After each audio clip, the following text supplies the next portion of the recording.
ህይወትን ስንኖር ብንከተላቸው ስኬትን የሚሰጡን የህይወትን ጥፍጥና በደንብ እንድናጣጥም ያደርጉልናል። አንድ 5-6 ምክሮችን አጋራችኋለሁ። አስአሉላህ التوفيق والإخلاص والسداد والصواب። አንደኛው ያለ ዓላማ አትኑር። አንድ አባት ተጠየቁ፣ በህይወቱስ ትልቁ ሸክም ምንድነው ተባሉ። አባት ሲመልሱ ምን አሉ? ምንም ነገር አለመሸከም አሉ። ኃላፊነት ሳትሸከም ሚና ሳይኖር ህይወትን መግፋት ትልቁ ሸክም። ህይወት ውስጥ ግብ ይኖራል። አሳክተነው የምናልፍ አንድ ነገር ይኖራል። ታሪክ ስናገላብጥ የምንታወስ አንድ ሰው ነው። وكن رجلا إن أتوا بعده يقولون مر وهذا الأثر سوهن سوش كانت بوهلا سيمتا مر إيهو بزي الفوال ميلود سوهن وهذا الأثر فانا وهذا للي أقواكمو تهدو انستيوشن جنبتو تهدو مسجد ياسمرقو مركز فانا مدر لي يتاي زملن እንዳታልፍ። ትናንት አብደላህ ወንድሜ ሲናገር ነጃሽን ከመሰረቱት ሰዎች ውስጥ ረሂመሁላህ ያለው አንድ ግለሰብ አለ። ሰው ያልፋል ማለት አሻራ ሊኖረን ይገባል መሬት ላይ። ቅድም ስለ ሱሃይብ ብን ሩሚ ዶክተር መሐመድ ነግሮናል። ግማሹን ታሪክ ነው የነገረን። ቁርአኑ ግን ተያይዞ የመጣ ሙሉ ታሪክ አለው። አላህ ሱረቱል በቀራ ላይ አያይዞ የጠቀሰው 2 ታሪኮች አሉ። ታሪኮቹን ልንገራችሁ፣ ለራሳችሁ የትኛው ቦታ እንደምትመደቡ ምረጡ። አንደኛው ግለሰብ በነብዩ ሰለላሁ ዐለይሂ ወሰለም ዘመን ወደ መዲና ገባ። ረሱል የታሉ አለ። መስጂድ ነው። ወደ ረሱል ሰለላሁ ዐለይሂ ወሰለም መጣ። መስጂድ እንደገባም ለነብዩ መሐመድ ሰለላሁ ዐለይሂ ወሰለም ሰላዋት ያወረድን ኢንሻአላህ።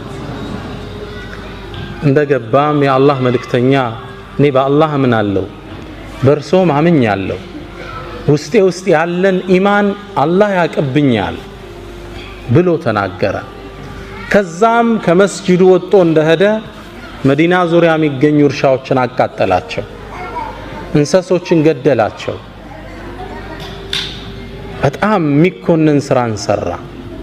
አላህ ክስተቱን ያየው ነበርና ይህ መጥፎ ሞዴል የህይወት ግቡ የተዛባበትን ግለሰብ እንደ ሳምፕል አላህ ቁርአን ላይ ጠቀሰልን። ወሚን الناس አለ፣ ከሰዎች ውስጥ አለ من يعجبك قوله في الحياة الدنيا በዱንያ ህይወቱ ላይ ንግግሩ የሚገርም የማይተገብረውን የሚያወራ ويشهد الله على ما في قلبي ደግሞ የድፍረቱ ውስጤ ኢማን አለ እያለ አላህን ያስመሰክራል።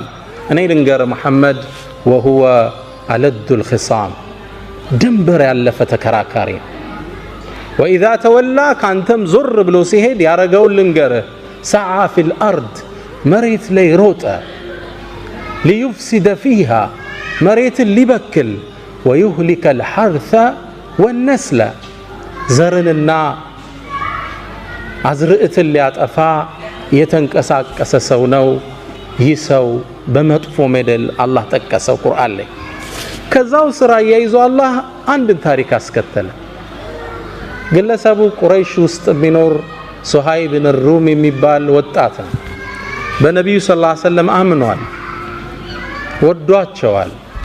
ወደ እርሳቸው ለመሰደድ ጓጉቷል። ቁረይሾች ግን ሊለቁት ፍቃደኛ አይደሉም። አንድን አሳቻ ጊዜ መረጠና ወደ መዲና ስደት ሾልኮ ወጣ። ሲወጣ ግን ቁረይሾች ደረሱበት። ሄደን ማዝ አለብን ብለው ተሰልፈው ጦር አዘመቱበት ፈረሰኞችን። መንገድ ላይ እየሄደ እያለ ተከበበ። ሱሃይብ አሉት፣ ጅእተና ስዕሉከን ደሃ ሆነ መጠህልን መካ ውስጥ ሀብትን አጠራቅመህ ወደ መሐመድ ትሄዳለህ እንዴ? ይህም አይታሰብም አሉት።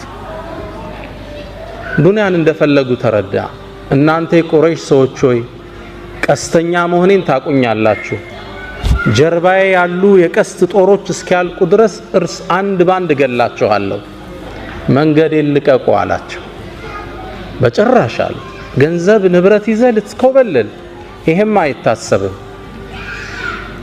መጨረሻ ላይ ፍላጎታቸውን ስላወቀ በሉ እንግዳ ንብረቴ እዚህ ቦታ አለ እሱም በሰጣችሁ ታሳልፉኛላችሁ ካንተማ ምን ሐጅ አለን አሉት። ቦታውን ነገራቸው። ቤቱን ንብረቱን ጥሎ ሱሃይብ ወደ ነብዩ መሐመድ ሰለላሁ ዐለይሂ ወሰለም አቀና። ረሱል ጋር ከመድረሱ በፊት አላህ ለረሱል መልእክት አውርዶ ነበር። የሰራውን ጀብድ ታላቅነቱን እሱን አስመልክቶ እስከ የውመል ቂያማ የሚነበብ ቁርአንን አላህ አወረደ። ወሚነ ናስ አላህ ከላይም ወሚነ ናስ ነው ያለው ከሰዎች ውስጥ አለ ይላል። እዛ ታችም ወረደና ወሚነ ናስ አንተ መሐመድ ከሰዎች ውስጥ አለ መን የሽሪ ነፍሰሁ ኢብቲጋአ መርዳቲላህ የአላህን ውዴታ ለማግኘት ነፍሱን የሚሸጥ። አንቀጹን አላህ ሲጨርሰው ምናል ወላሁ ረኡፉን ቢልዒባድ። አንቀጽ አቆጫጩ ጥልቅ ነው በተፍሲር ትንታኔ። አላህም ለባሮች እጅግ ሩህሩህ ነው በላቸው ይላል። ሁለት ሰዎችን አላህ እያይዞ ቁርአን ላይ ጠቀሰ። ቁርአኑ ስትከፍቱት ሱረቱል በቀራ ላይ ወሚነ ናስ መን يعجبك قوله في الحياة الدنيا ይልና ወረድ ብሎ ወሚነ ናስ መን يشري نفسه ابتغاء مرضات الله። ግብ ይፈልጋል ህይወት። በህይወት ጉዟችን ላይ የመጀመሪያው ትምህርቴ ግብ አላማ ይኖራል። አናሳንሰው አላማው አቅማችንን የመጠነ ችሎታችንን ያማከለ የሆነ ግብ ይኖራል። ለኢስላም የማይሆን ነገር የለም። ኢብኑ ከሲር አንድን ታሪክ ይጠቅሳሉ። ታሪኩ ይገርመኛል። አንዴ በኸሊፋዎች ዘመን የዛሬ 800 ዓመት አካባቢ መሆኑ ነው። አንድ የአገሪቱ አስተዳዳሪ አንዲት ሴትን መንገድ ላይ በርሱ ዘበኞች አሳፍሶ ሲያስገባት አንድ ግለሰብ ያያል። ከመስጂድ ሰወጣ አየሁት ይላል። ይችን ሴት በግዴታ ወስዶ ከተታት። መጥፎ ነገር ሊሰራባት እንደሆነ አውቄያለሁ። ወደ ቤቱ ተጠጋውና እባክህን ይችን ልጅ ልቀቃት ስለው ሊለቅ ፈቃደኛ አይደለም። እንዴት ይችን ልጅ ጥያት እሄዳለሁ? ሴት ልጅ ነች፣ አቅም የላት፣ ሊያበላሿት ነው። ይሄን አይቼ ባልፍ አላህ ይቆጣኛል። መልቀቅ አለብህ ብዬ ተታገልኳቸው። መጨረሻ እኔንም ስበው ከተቱና ጨርቅ አርገው አወጡኝ ይላል። በጣም መቱኝ፣ ቆሳሰልኩ። ከዛም ለራሴ ምክንያት ሰጠው። እንግዲህ የቻልኩትን ታግያለሁ፣ አልሆነልኝም፣ አደማምተውኛል፣ ወደ ቤቴ እሄዳለሁ። እርምጃ እንደጀመርኩ ልጅቷ አሳዘነች። ስለዚህ ምን ላረግ እችላለሁ? ከመስጂዱ ጣራ ላይ ወጣውና ሌሊት እኮ ነው አዛን አደረኩ ይላል። የሰላት ሰዓት አይደለም። አዛን ሳደርግ ማህበረሰብ ወጣ። እንቅልፋችን አበላሸብን ብለው ተቆጡ፣ መጮህ ጀመሩ። ልክ ሲጮው አካባቢው ላይ የሚያልፉ ፖሊሶች መጥተው ያዙኝና እንዴት የሰውን እንቅልፍ እንዲታውካለ ወደ ኸሊፋው ነው ምን ወስደሃል? ወሰዱኝ። ለምን ያረክ ብለው ጠየቀኝ። ኸሊፋ ሲለኝ ይሄ ዘመድ ታቀዌል የኛ ሀገር አስተዳደር አው እንዲያደርገው የሆነችን ሴት አድኗታል፣ አስለቅቃት ነው። አው ስትጣራ ያቺ ሴት ታስራለች። ኸሊፋው እንዲለቀቅ ይችን ሴት አደረገ። ያን አስተዳዳሪ ከቦታው አነሳው። ከዛም ኸሊፋው ምን አለኝ አለ፣ በል ከዚህ በኋላ አገሪቱ ላይ በደል ስታይ አዛን በላለኛል። አመታት ተላለፉ። ከአመታት በኋላ አንድ ሰው የአንድን ሰው ንብረት ዘርፎ ታየው። የተከበረ ትልቅ ሀብታም ነው። ዘርፎ ታየውና ሄደው ቢጠይቁት ሊሰጥ ፍቃደኛ አይደለም። ሁሉ ሰው ሄደ፣ አልተቻለም። መጨረሻ ላይ ይሄ ሰው ሰማ። ወደዚህ ግለሰብ ሄደና ብሩን ትሰጠዋለህ አትሰጠውም አለ። በጭራሽ አለ። እርግጠኛ ነው? አዎ አለ። እንግዳ አዛን እላለሁ አለው። ግለሰቡ ንብረቱን አወጣና ለሰውየው መለሰለት። የህይወት ግቡ ምንድነው? እዚህ ሰው አዛን እያለ በደልን ማስወገድ። አናሳንሰው የህይወትን ግብ። ትልቅም ነገር ማለት አይደለም፣ ብቻ አሻራ ይኖራል፣ ትንሽ ሚና ይኖራል በህይወት መንገዳችን ላይ። ዱ ሞስታ ፕላኔራ ብያለሁ በእናንተ ቋንቋ።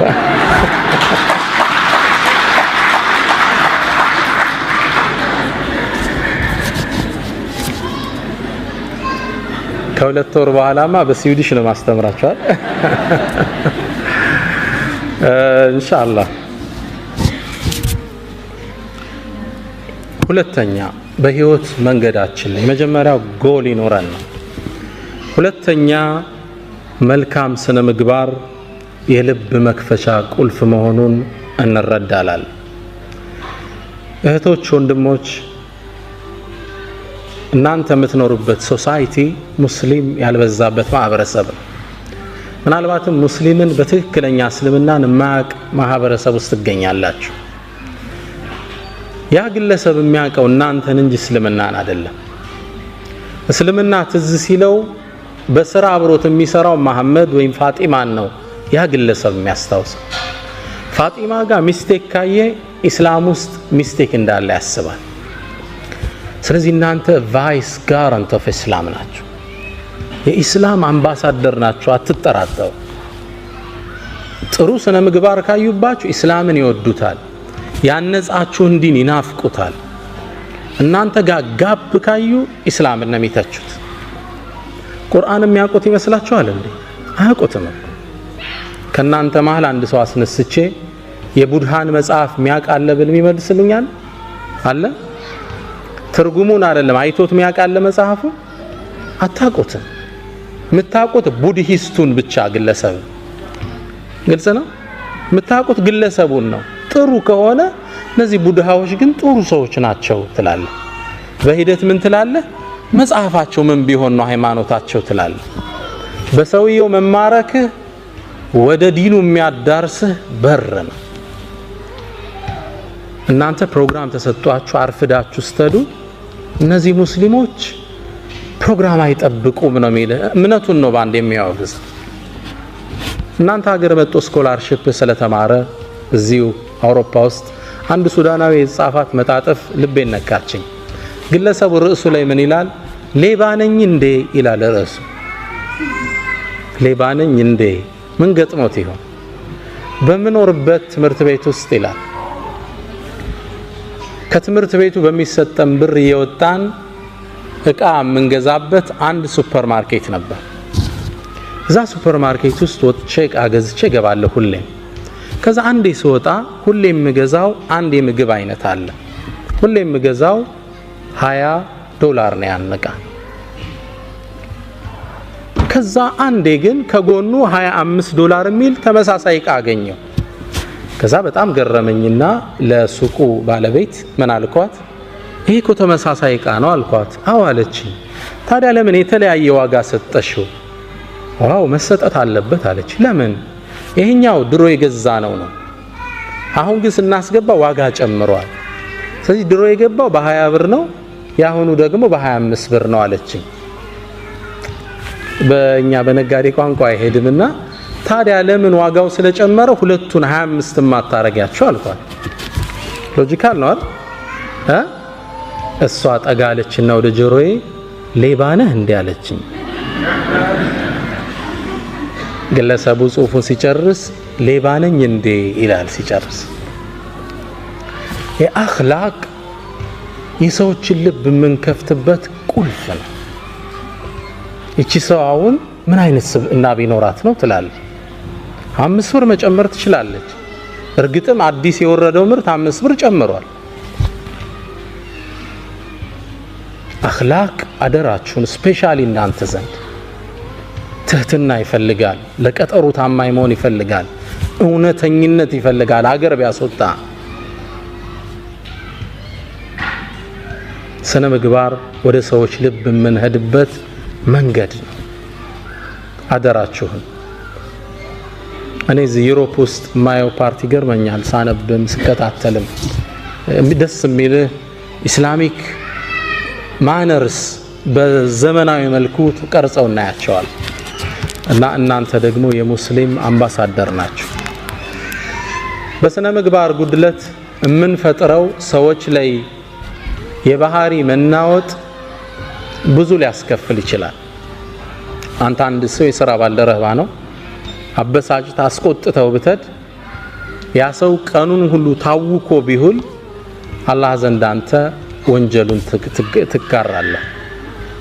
አንድ ጸሐፍት ምን ይላል መሰላችሁ? ድመቷን ማን መታት ይላል። ማን እንደመታት አብራችሁኝ ይፈልጉ። አንድ ትልቅ መስሪያ ቤት ላይ የሚሰራ የቤት አስተዳዳሪ ለስራ ይገባል። ሲገባ የድርጅቱ ዋና ኃላፊ ተቆጥቶ ነበር። በዛን ቀን ባህሪው ጥሩ አልነበረም። ልክ ስራ እንደገባ ያንን ግለሰብ ወረፈው፣ በጣም ሰደበው፣ አበሳጨው። በጣም ተቆጥቶ አእምሮ እንደጋለ ወደ ቤቱ ነዳ፣ ድራይቭ አረገ። ቤት ሲደርስ በሩ ጋር ማን ጠበቀችው? ሚስቱ ጠበቀችው። ከዛ የተቀበለው ሙቀት አዘነበባት።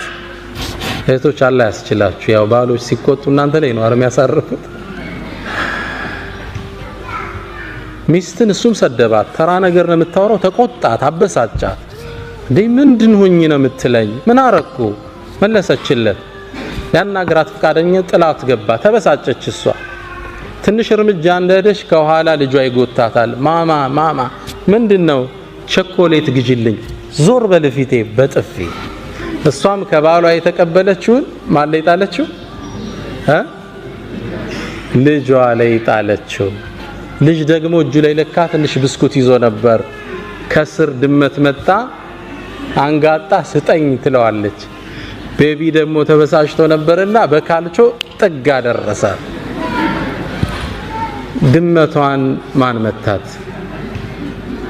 ማን ነው የመታት ድመቷን? ማን? መሐመድ። የመጀመሪያ አበሳጨው የካምፓኒው ማናጀር። ትስማማላችሁ? የስ ማሙሽ አይደለም የመታት። ቤተሰቡ የተቀባበለው መጀመሪያ የተለቀቀበትን ሰዓት ነው። አንተ አንድ ሰው ላይ የምትፈጥረው መናወጥ፣ የስነ ምግባር ጉድለትህ ብዙ ፋሚሊ ሊያዛባ ይችላል። ስነ ምግባር ወደ ሰዎች ልብ የምንሄድበት ምንድነው? መክፈቻ ቁልፍ ነው። በህይወት ጉዟችን ላይ ጥሩ ስነ ምግባር ይኑረን። ሁለተኛው ምክሬ እሱ ነው። ሶስተኛው በህይወት መንገድ ላይ ለሰዎች ቅን ሐሳብ ይሁን። ደግነት ለራስ ነው፣ መጥፎነት በራስ ላይ ነው። አላህ ቁርአን ላይ አንድን አዋጅ ይናገራል። አህሰንቱም መልካም ብትሰሩ አህሰንቱም ሊአንፉሲኩም ለራሳችሁ ነው፣ ውጤቱ ወደ እናንተ ነው የሚመለሰው። ወኢን አሳእቱም መጥፎ ብትሰሩ ፈላሃ በነፍሶቻችሁ ላይ። ደግነት የህይወት መርሃችን ይሁን። በህይወት ጉዟችን ላይ ኢንሻአላህ ደግ እንሰብ፣ ለሰዎች መልካምን ለማድረግ እንሰብ። ደግነት ነፃነት አለ።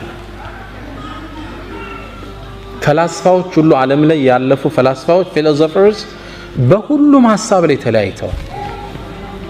ስለ አላህ እንኳን ተለያይተዋል። የነ ኒቼን መጽሐፍ ብታነብ ጋድ ኢዝ ዴድ የሚለውን ሐሳባቸው መፋለስ ታየዋል። በአንድ ሐሳብ ላይ ግን ተስማምተዋል። እርካታ የሚገኘው ከመስጠት እንጂ ከመቀበል አይደለም። እንዲህ ብዙ ብር ስታገኝ ይመስላል እርካታ የምታገኝ፣ ከመስጠት ነው ሃፒነስ ያለ። ደግ በህይወት ጉዟችን ላይ ደግ ሰው ነው።